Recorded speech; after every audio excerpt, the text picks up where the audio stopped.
श्री राधा रानी के एक बार नाम लेने की महिमा क्या है।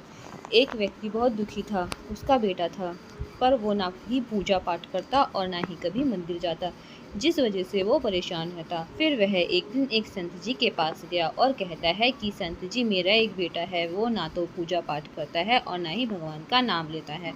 आप कुछ ऐसा कीजिए कि उसका मन भगवान में लग जाए। संत जी कहते हैं, ठीक है बेटा, एक दिन तू उसे मेरे पास लेकर आ जा। अगले दिन वो व्यक्ति अपने बेटे को लेकर संत जी के पास गया। अब संत जी उसके बेटे से कहते हैं, बेटा बोल राधे राधे। बेटा कहता है, मैं क्यों कहूँ। संत जी कहते हैं, बेटा बोल राधे राधे। वो इसी तरह से मना करता रहा और अंत तक उसने यही कहा कि मैं क्यों कहूँ राधे राधे। संत जी ने कहा, जब तुम मर जाओगे और यमराज के पास जाओगे, तब यमराज तुमसे पूछेंगे कि भगवान का नाम लिया, कोई अच्छा काम किया, तब तुम कह देना कि मैंने जीवन में एक बार श्री राधा रानी के नाम को बोला है, बस एक बार।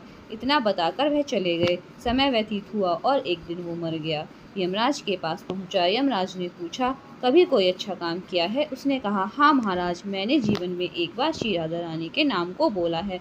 आप उसकी महिमा बताइए। इंद्र बोले, महिमा तो बहुत है, पर क्या है ये मुझे भी नहीं मालूम। बोले कि चलो ब्रह्मा जी के पास पता होगा, वो ही बताएंगे।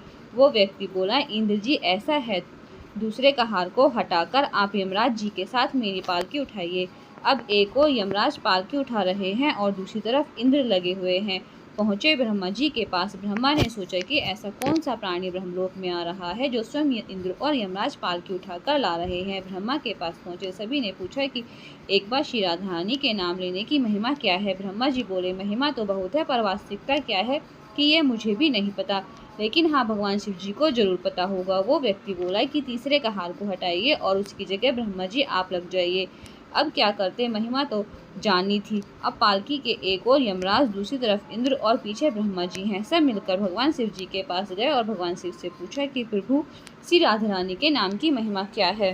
केवल एक बार नाम लेने की महिमा आप कृपा करके बताइए। भगवान शिव बोले कि मुझे भी नहीं पता, लेकिन भगवान विष्णु जी को जरूर पता होगा। जो व्यक्ति शिव जी से बोला कि अब आप भी पालकी उठाने में लग जाइए। इस प्रकार ब्रह्मा, शिव, यमराज और इंद्र चारों उस व्यक्ति की पालकी उठाने में लग गए और विष्णु जी के लोग पहुँचे। विष्णु जी से पूछा कि एक बार श्री राधा रानी के नाम लेने की महिमा क्या है।